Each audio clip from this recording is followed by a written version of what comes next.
nagbebenta ba tayo ng mga property sa mga clients or buy dyan? Yung mga may-ari ng property, lalo na sa Baguio. Ayun, kung may gustong magpabenta, magpatulong ng maipabenta, ipadispose ang kanilang mga properties sa Baguio, pwede po namin kayong tulungan at i-recommenda po namin kayo sa mga partners po namin sa iba-ibang bansa. So, ibig sabihin yung company natin, international. Yes, international. Yeah, kaya kung meron kayong property dyan sa Baguio, PM nyo lang kami dyan, i-click nyo lang yung send message or mag-comment na kayo at pag once makita namin yan, syempre, sasagot kami sa inyo agad.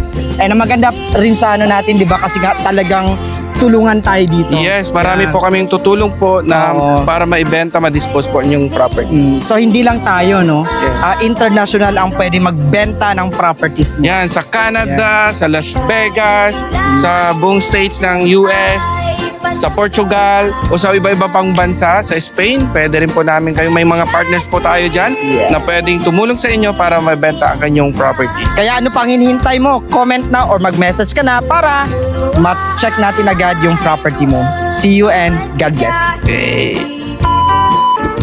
So yun guys, thank you so much. Yun pala, no, kung kayo ay naghahanap rin ng property dito sa Baguio or meron kayong property na gusto ibenta, feel free to message me. Andito lang ako para i-guide kayo kasama ang buo kong team. Thank you guys and God bless!